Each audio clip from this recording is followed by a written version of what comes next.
or just a fish sandwich.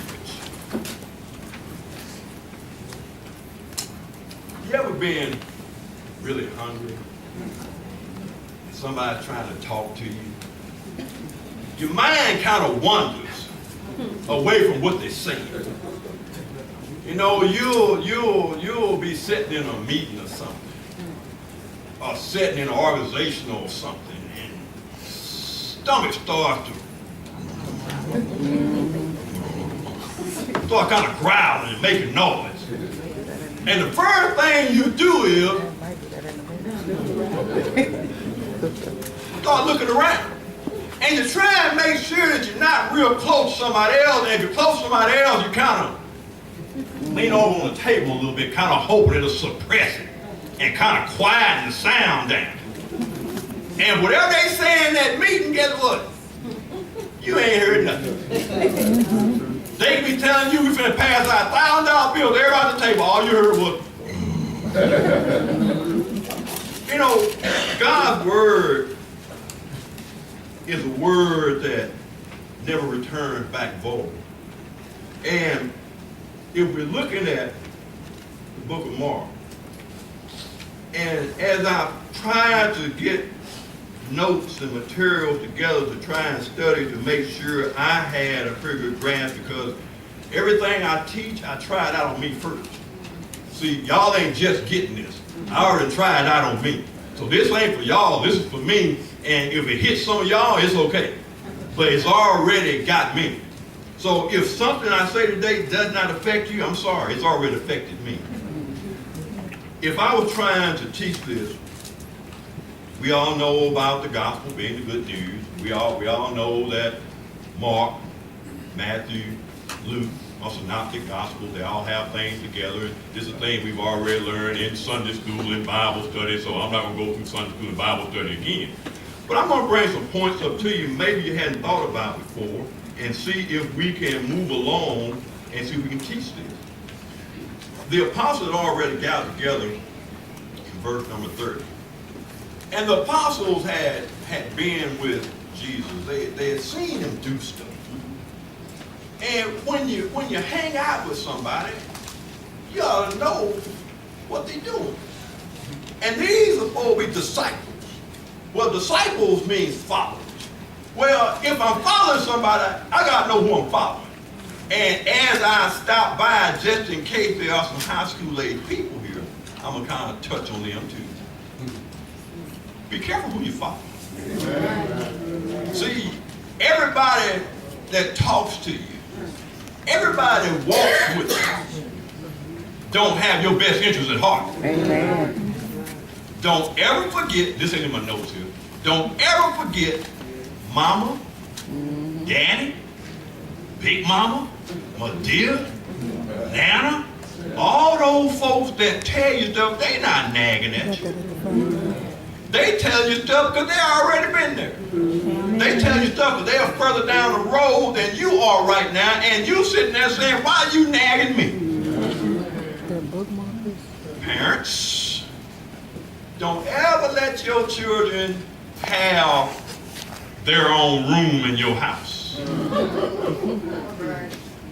going to say it again in case y'all didn't hear me. I kind of stutter every now and then. Don't ever let your children have their own room in your house where they can close the door to their room and go inside their room and you don't know what's going on. I'll let that meditate for a while. I wouldn't expect a lot of amens on that, but it's okay. The truth don't change no matter who says it. Amen. We sometimes step away from our children. I'm gonna get back to my thought process. We sometimes step away from our children and give them free reign in our house. They ain't paid now bill. They don't even know how to even peel a stamp off and put it on the envelope. Can't even write a check and they got their own room. I love y'all so much. In this 6th chapter, Jesus feeds 5,000 men. And that ain't counting the women and children. Right there, that's a miracle all by itself. And in this chapter, there are so many miracles. I just, people were following Jesus for different reasons. Some wanted a healing. Some thought they wanted salvation. Some thought they wanted salvation. Some were following him because he was the next best thing. Some were following him because they thought he was famous. And see, everybody wants to be around somebody they think they famous. Don't believe it? Listen to your children. When I was growing up, a long time ago, my heroes were my folks. Nowadays, the heroes are the singers, the rappers, the athletes, the entertainers, and now one of those summer comes and put now bit of food on the table that your children are eating off of. But their heroes are somebody outside the house. We got to change that thought process. And the reason they had that thought process is because we allow them to have it. Those people haven't done nothing for them besides entertain them. Mom and dad set down guidelines. Mom and dad set down rules. Mom and dad put a roof on their head. Mom and dad put food in the fridge. Mom and dad put gas in the car. Mom and dad put clothes in the back. Mom and dad put money in the car. Mom and dad were my heroes. We got to change that thought process. Teachers.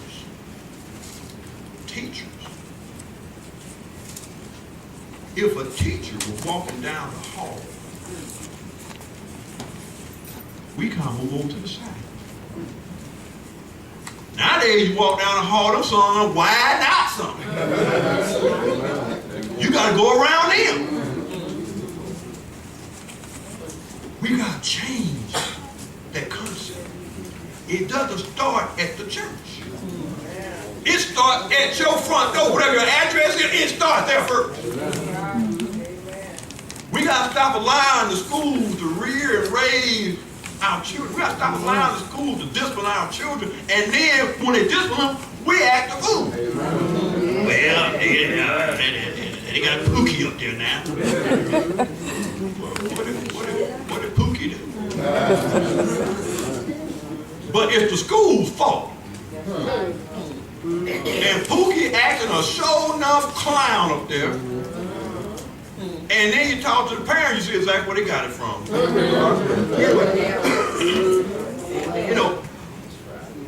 It's not a whole lot of different things in today's society. People want the Word of God when the Word of God is okay for them. When the Word of God starts convicting them, when the Word of God starts searing their heart, when the Word of God starts making them have to look at themselves, then, give you a good example. And I'm going to tell you this now. Y'all may never call me back again. That's fine. I love to listen to T.D. Jakes. He's a great motivational speaker. Wonderful speaker. Great speaker. Nice clothes. Talks, walks good. But he'll take you just so far with the Word. And if you notice, the only time he gives scripture is at the start. He don't give you nothing in the middle. And then he starts to talking and he looks up to God. And all those folk get to clapping and hopping. Creflo Dollar. Dresses nice too. I like how he dresses. He dresses nice. Talks good. He can match his colors well. But what he's saying ain't from the Bible. It starts out with a scripture, but it ends with something else. And it's feel good. It's motivational. And I'll be feeling good after you finish. But God's word ain't supposed to make you feel good. It's supposed to make you examine yourself. It's supposed to make you look and see what your walk is with him on a daily basis. That's what it's supposed to do. Oh, boy, I tell you, it's okay. If you look back at the start of Mark, it says there was a guy back in Mark 1, about verse 3, that was out crying in the wilderness. Well, if you notice, they talk about here being in a desert place. What's the wilderness? The wilderness is a desert place. And if you look at it, it was talking about John the Baptist there. Back in Mark 1 and 3. You can, I know y'all can check back. Y'all check the Christ. Y'all check it. That's okay. But it's making a comparison to that wilderness and this desert spot they're in right now. Because they could have gone to the temple. They could have gone somewhere else. But it's amazing how God meets us right in our desolate place. He comes to us when nobody else will come. Children, hear this again. When won't nobody else come to you? Those friends you have, so I'm going to tie some of this in with graduation too. When nobody else will come to you, and you need some help, and those friends that got you, it was some students. A parent told me that went to there's a haunted house somewhere in Jacksonville, pasture land that's been closed off or something. Anyway, some high school students went, private property. This was back in April, if I'm not mistaken. Well, guess what? And his mom keeps a pretty close tab on her son. So she called her cell phone. Guess what? No answer. Called her cell phone again. No answer. So she got worried. You don't get a cell phone in jail. The police had come and rounded all them summer guns up. Took them to the Cherokee County Jail. All because they were following somebody else. Son's a good kid. But son may have a charge on him now. Ain't nothing wrong with someone that's been in jail. Because ain't nobody perfect. So I'm going to say that now. So y'all say, well, no, I ain't. When I leave here today, if God blesses me, I'm going to the Coalfield unit in Palestine. Somebody knows they seen me there before. I'm going there today to try and teach another lesson today. My point is this. When you need somebody to help you out, Pookie and Nuck and all the they ain't going to be there. The first thing out of your mouth is going to be, and I said this back, I was in the pulpit in May at another congregation, and I was on there on Mother's Day. The first thing they're going to say is, Mama! Now, I don't know why they don't call Daddy first, but anyway, they know Mom may show a little bit of compassion.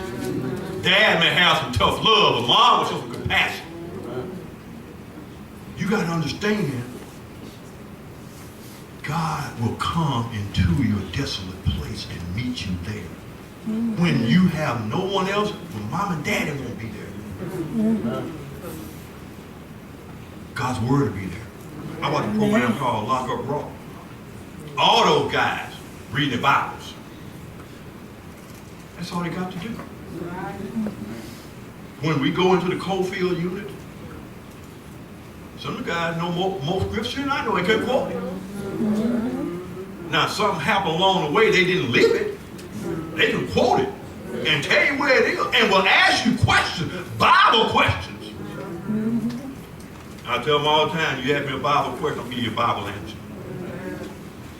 We got to understand where we are. We got to understand that if God said, so I'm going to show you some stuff right here. We're getting ready to take off now so you can go and put the seatbelt on. In verse number 32, I want to show you something here. They departed. So they were in a desolate place. We stood in Mark 6. They were in a desolate place. And verse 32 says, and they departed unto a desert place by a ship privately. Now I want you to look at verse number 33 and see if this matches any of us. And the people saw them departing, and many knew him. They knew Jesus. They knew him. And ran. Now they got on a ship. But these folks saw Jesus and wanted to see Jesus. They ran on foot. Now, if that in your Bible, it's in mine. Some of y'all say, yeah, just nod your head. Ain't got Bible at all. It's okay. And the people saw them departing, and many knew him and ran afoot thither out of the city, and out went them and came together unto him. They weren't caught up with him. They wanted to see Jesus so bad. They went and caught, they ran, sandals falling all off, tearing all off. They ran after Jesus. Amen. Some folk got a church next door where they go. Amen. It's just about church on every corner. Now, I ain't say all churches are right. That ain't what I said. That ain't what I said, so I'm going to make that clear. Y'all like, you said any church do. I ain't saying any church do. See, y'all hear what y'all want to hear sometimes. But there is a church of Christ close by. And these folks ran in their sandals to catch up with Jesus. And we want to drive our car to the Church of Christ. Say amen when you can. Y'all be mad, but it's okay. But I had to look at this. And that part touched me because back in the old days, they didn't have Stacey Adams. They didn't have Giorgio and Tom McCann and everything else. They had sandals and they had in it. And those were the rich folks. Everybody else were country people, were barefoot. I'm sorry, y'all know what barefoot is. That means they ain't have to shoes on. I'm sorry. See, y'all city folks, y'all know what barefoot is. I'm sorry, I apologize. I mean, they didn't have no shoes or socks on, okay? See, some of y'all don't know nothing about that, but anyway, it's okay. It's okay. I'm just making some points while I go. You know, we'll sit in church meetings and we'll talk about taking care of people. We'll make all these big plans to go out and door knock or to tell somebody about the Lord. And we'll be speaking to folks about the soul salvation. And we'll meet. It comes time for the day to do something, and guess what? Not there. Ain't about a couple folks there. Meeting was full. Good ideas. Good plans. And all of a sudden it comes down time to make our words meet our mouth, and guess what? Yeah, I had to work. Well, I overslept. Well, you know, I cut my own yard. Well, you know, I was gonna go, but what? You sitting in the meeting? Say you're gonna be there. Where are you? Lord help me. They talked about in verse 37. Talk about penny twists. See, the disciples said, you know, do we need to go and get some money together? So we can feed these folks? Do you know how much? I had to look up penny's worth. Penny's worth comes from the word pence. Pence was a form of currency. And what it was, a pence was 1 day's wages back in those days. So now think about this now. If each one of them had 1 pence to donate, that's 200 days worth of wages. A pence was 1 day's wages. They asked, we need to go and get 200 pennies worth, which is the same term. That's 200 days of wages.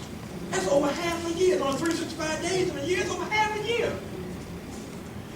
They forgot who they were with. They were with the master. See, we forget sometimes who our daddy is. We forget what our last name is. Our last name should be Christian.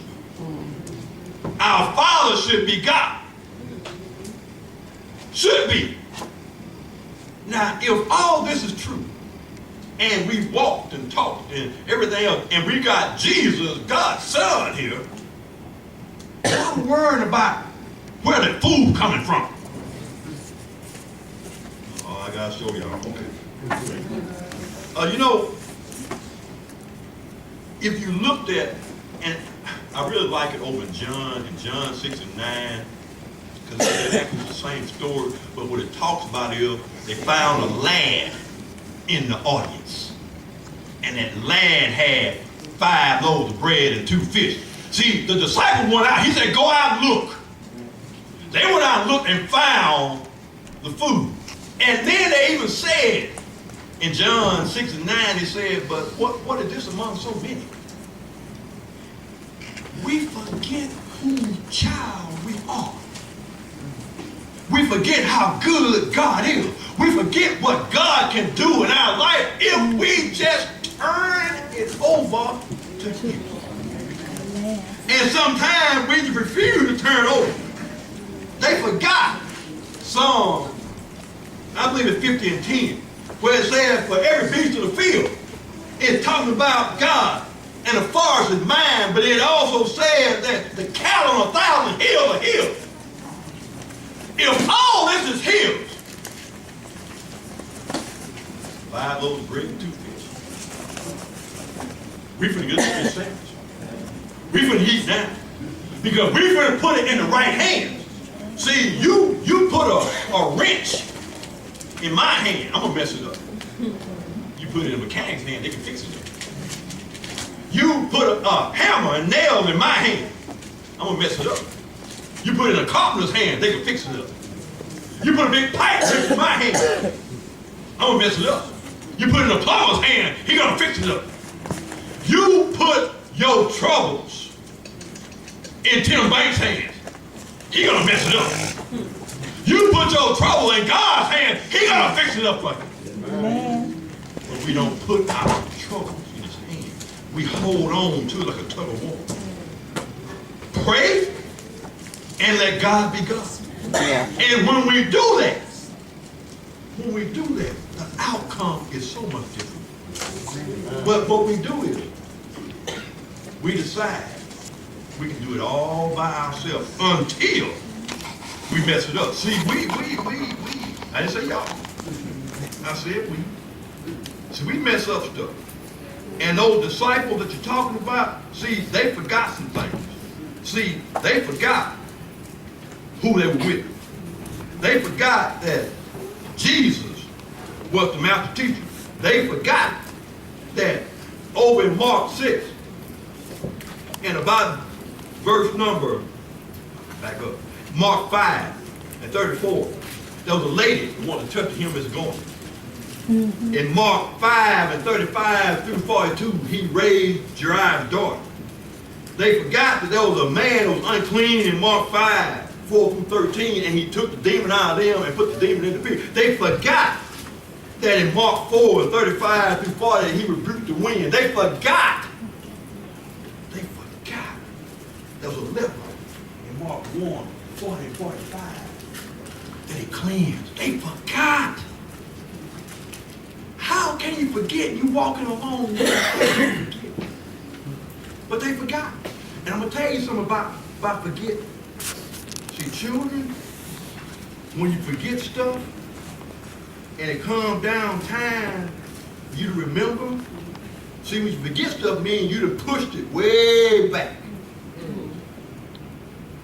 It's there. See, I have senior moments sometimes. And I'll walk from one room. See, I'm the one to have those little days. And I'll walk from one room in the house to the other room in the house.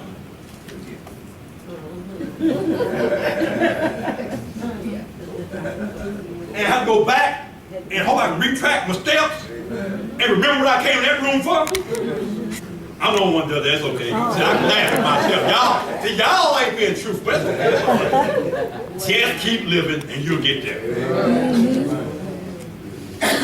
Young people, I said that to tell you, use your mind while you can. Get all the education you can. I'm going to say it again. Get all the education you can while you can.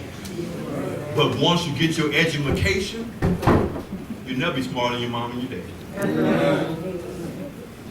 Don't ever be embarrassed or ashamed of your mom or dad or grandma or grandpa that comes to school look out for you because they don't have verbiage sometimes that is eloquent enough to make sure that they can say the things they need to say in front of other people. If they splitting verbs and y'all and is and am and they came to take care of you, they may not have a college degree. They may not have an AA. They may not have a BA, but they got an MA. Yes. They done been through life. Yes. Amen. They know how to get you from point A to point B. They wipe your nose when they wipe. All right. Ah, God said. Anyway, they clean when you couldn't clean yourself. Ain't God good? I would say. But they got enough common sense to take care of you. You may not have everything you want.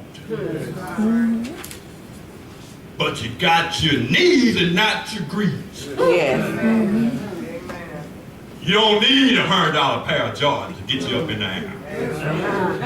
You need God's word to keep you there. That's what you need. You don't need no Calvin Klein or no Pierre Cardin. You need God's word and hold on to his hand. God will fix it. When you think it can't be fixed. Amen. Let me show you how he fixed this for them. Let me show you how he gave the people a fish sandwich that day. Let me show you how he filled them with the word and with food. But before he did that, he filled them with food because he knew they had needs. We'll see people around here that need their roofs repaired and have carpenters here and won't do it. We'll see people that may need some yard reclaiming back. We got hands. We could help. We choose not to help. See, it's easier to overlook it.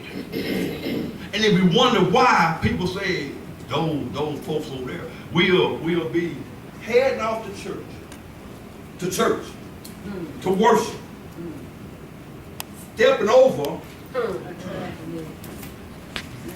work to do. Stepping over people who need help. And where are you going? I'm heading to church.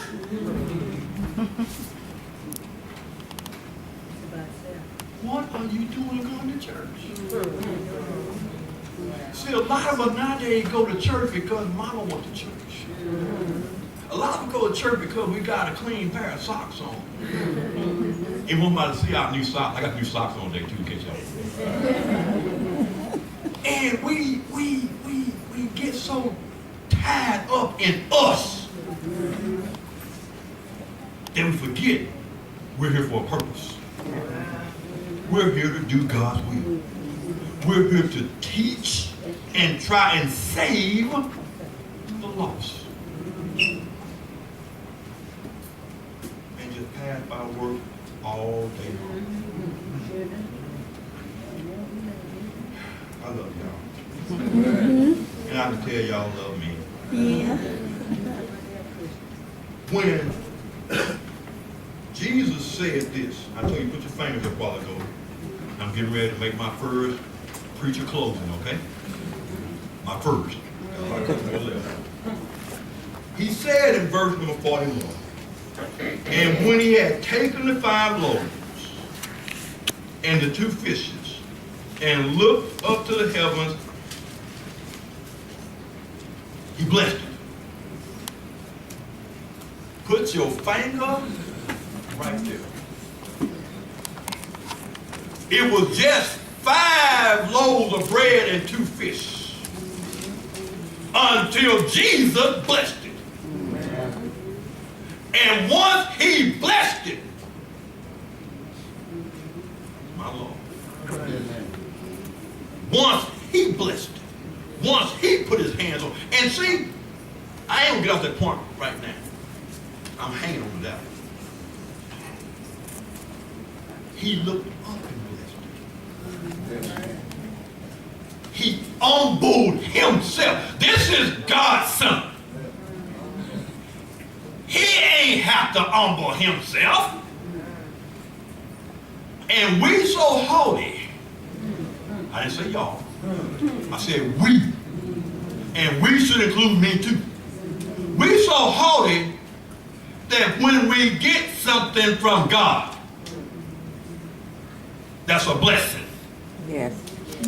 Well, I got another car, but I wish it would be an 07. It's just an 06. The 07 had heated seats. You got a seat to sit in. Well, see, the back end don't look like the other back ends look like. See, they didn't change body styles on me. See, I should have got them. But you got them. Well, you know, I should have got that new suit. You got a suit. I shouldn't say it because I brought one the other day. I shouldn't say that. So I got to examine me sometimes. But what do you do with your clothes when you can't wear it no more? You just sit there, look at it in the closet, and say, "Boy, that should have a pretty color on me 50 pounds ago." And you couldn't wear it, they cut it up and patch it together on you. But it's still hanging right up there in the closet. Or, at one point in time, that may hit female, but I'm trying to hit male too. At one point in time, you wore 40, and through gravity, you're at a 44 now. Guess what? That 40 still hanging in the closet. You couldn't wish your way into that 40. It's still hanging in the closet. See, I'll make it plain for you. And that's not just you, that's me also. See, I had to examine myself as I went through this. But continue what it says there. It says, and he looked to the heavens and blessed and brake the loaves and gave his disciples to set forth before them. And the 2 fish divided him among them. The miracles started happening once he blessed them. What do you bring to church? In the audience was a little boy with a crowd of 5,000, at least 5,000, more than 5,000, but at least 5,000. What do you bring to worship? Even better still, what do you take away from worship? Because see, I've heard people say, that message, I ain't getting nothing out of that message. My reply always is, what did you bring? Because I'm going to tell you something, every message doesn't touch everybody. Because you may be further along in your spiritual growth and development. That message may not be a message for you, but you can't go to church Sunday after Sunday after Sunday and no message touch you. None of God's word from any beginning to amen touches you. You are above God's word.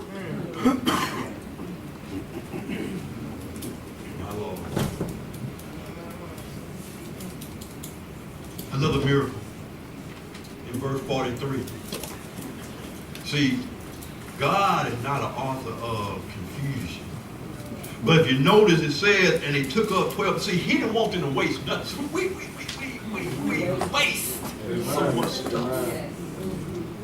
He said, no, we ain't wasting nothing. Now think about this now. I know y'all already thought about this, but now they out in a desert place. If they left the scrap, I'm pretty sure animals will come along and pick up all the scraps. Jesus said, grab off some baskets, clean up your mess. Now, when I say this, I know I ain't coming back.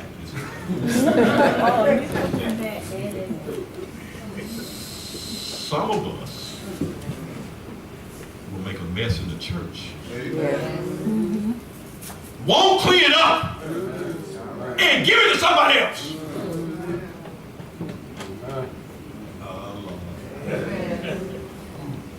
It's the same thing.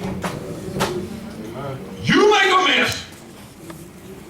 Be man or woman enough to clean your own mess up. Well, I'm gonna tell you, you go tell Sister So-and-so that I said that I didn't mean it. Well, if you didn't mean it, you gonna tell her. Not in front of the whole church. Well, hey, you know what? I said it. I'm sorry. I apologize. Now, once you do that, it's on Sister So-and-so then. You've done what you're supposed to do. Brothers, y'all ain't getting off. Sometimes brothers in the church have disagreements. And those disagreements cause something known as splits. Over very small, very minute issues. And they too proud and too haughty to say 2 words. I'm sorry. I'm sorry will fix a whole lot of things. Because in order to say I'm sorry, you got to believe you said or did something you did not intend to do. You can't say it if you don't admit it. It's kind of like a drug addict. They say the first step in recovery is to admit that you want. Yeah. And if you know you tearing up something in the church, clean it up yourself. It's been nice talking to y'all. Thank y'all a little while. But y'all forget something. The first day I came here was February the 5th of 2015.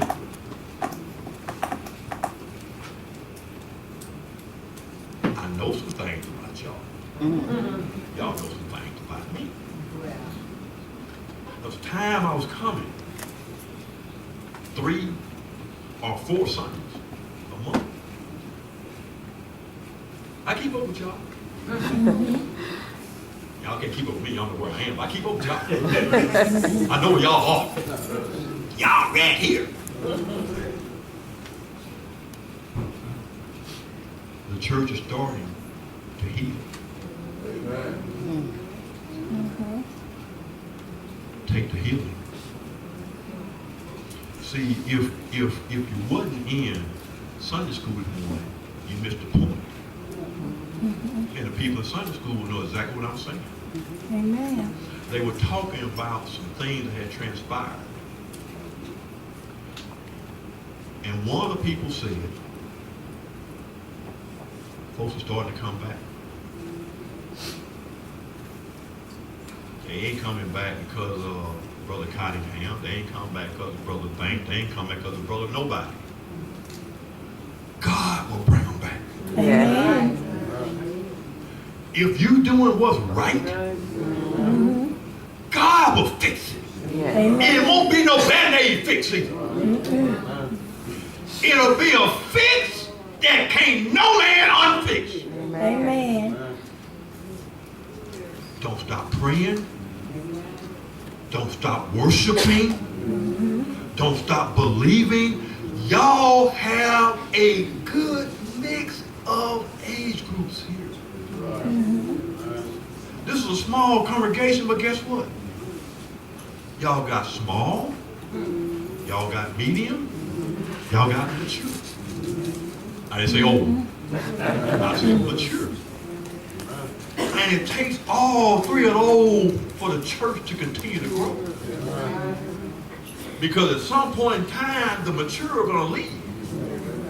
And somebody's got to be there to step in their place, but first of all, they got to be taught the word.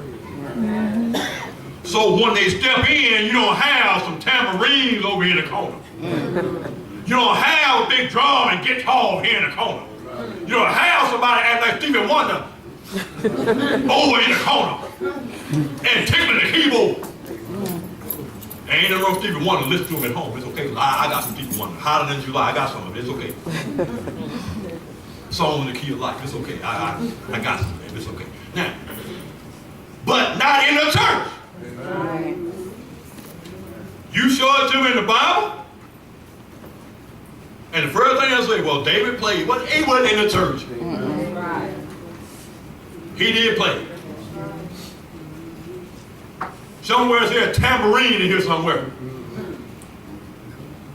Somewhere it said drums. Somewhere it said guitar. And it's like B.B. King and Lucille. I'm not trying to be facetious. I'm not trying to be funny. I'm just trying to tell you. If they're not taught, that'll be in here. They'll move some periods out to put it in here. I've been to some churches where they have the musician encased in a plexiglass thing so they can hear the sound better. But if I got to dance in church, I ain't at the club. I have been there before, but I ain't there.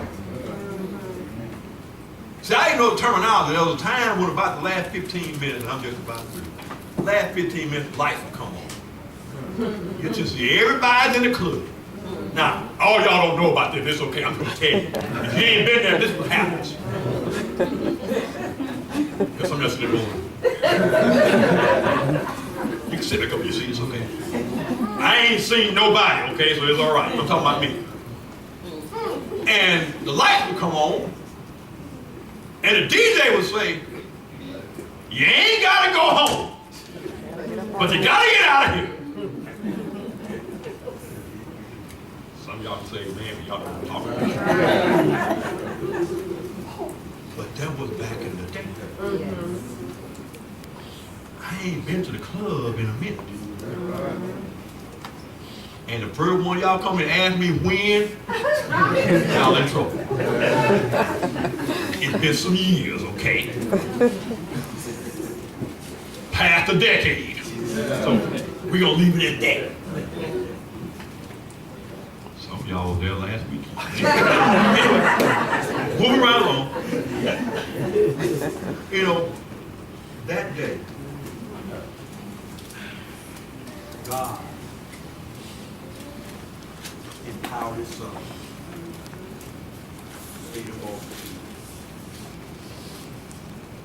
And if you notice in that story, and I really encourage you to know that story, before they fed him, he said he sat him down and taught them. He taught them first. Took care of their first original needs. Their stomach was growling, they were hungry. But then he gave them the word. Then he took care of their needs. As a church family, see, when y'all were here earlier, when I first get here after Sunday school, I walk around and say, everybody's saying this, in case y'all don't know what I do. And some of them were saying, welcome home. Mm-hmm. Some of them were saying, family. Well, you know, you do more for your family than you do anybody else you're supposed to. Mm-hmm. This is your family. Mm-hmm. Not your biological family, but your spiritual family. If they hurt, you ought to hurt them. If they're in need, you ought to be trying to give them something to help them with that need. And a lot of times what they need ain't always financial. See, we get need and finance mixed up sometimes. Yeah. Sometimes they just need somebody to talk to. Sometimes they just need somebody to pray with them. Sometimes they just need somebody to pray for them. And we're too busy. We got our own fish sandwich trying to eat. We're too busy. I'm going to say this, and I'll be. Sometimes in the Church of Christ, we take the Christ out with the church. We forget the reason rationale why we come to church and worship. And then when the benediction is said, you know what we do? We stand around, fellowship with the folk, no fellowship with, get the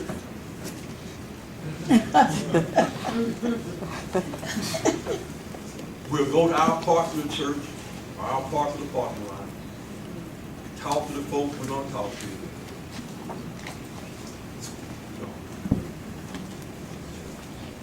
The reason I stand at that door right there is I want to make sure I shake everybody's hand and tell them how to do it.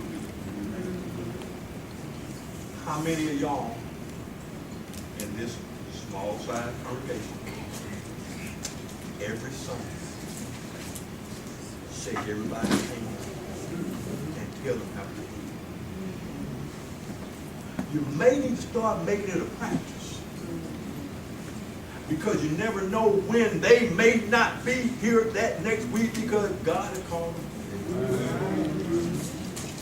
And then you'll say, I wish I had. Always tell you a story. Tell you a story and I'm going to stand there and tell you. I go to this restaurant in Tyler eat a whole lot. And there was a waitress there. And I talked to her, how you doing, everything okay? And she told me about her family, this and that, right? And I noticed, I go on there a couple Saturday mornings, and I'm going to go there and run. I go on there and hadn't seen them. Everybody's vacation, time off.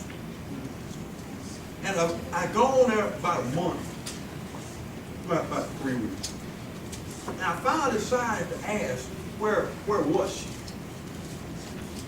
And the lady restaurant said, you haven't heard. Now, anytime I say you ain't heard, ain't nothing good for to happen after that. So she had a bad heart.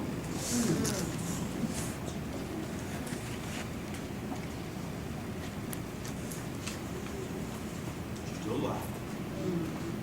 But she's paralyzed. A week went by, and I wrestled with, because she was under how she was in a rehabilitation center, and I wrestled with whether or not to go see her. I said, well, at least I can go.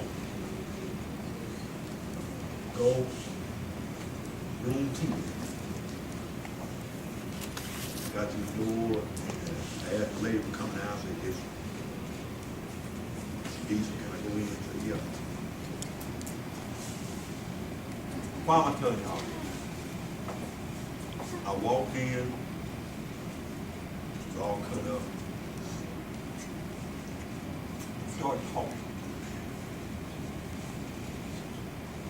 And I said, well, I'm not going to stay long. You know what she said? I need to talk. She said, sit down. And she told me something. She went back and she recanted what happened. Come back home from Dallas one night on a winding road, went to sleep. Car went off in a tree. She stayed in the car 2 hours before somebody found her. Broke her back, all kinds of things. But the point is, she got me so depressed. She said, I just need somebody to talk to. We talked.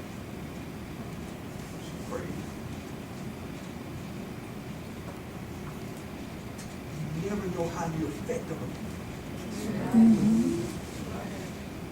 If I just stayed at home, because it was a week after I found out, I just don't want to go, and God took me to mom. Mom came in, talked to her. Matter of fact, we up to the hallway, we talked and everything. Don't ever pass up an opportunity. Try to be a blessing to somebody. That's why I told that story. Because it says, verse 41, that when Jesus looked to the heavens and blessed it. Don't pass up being a blessing to somebody. Don't you be so selfish that you decide that you can't bless somebody else. Amen. I said it before, I said it again. Ain't God good? Yes. Amen. Anytime He gives you and me one more day, do the best you can that day. Be thankful for everything you get and the blessings you get. The first blessing you got this morning, when you open your eyes and do who you were. There are people in this world that have no clue who they are. The second blessing should have been if you remember the Bible, knowing who you are. See, first thing I gotta know, I gotta have a faculty Bible.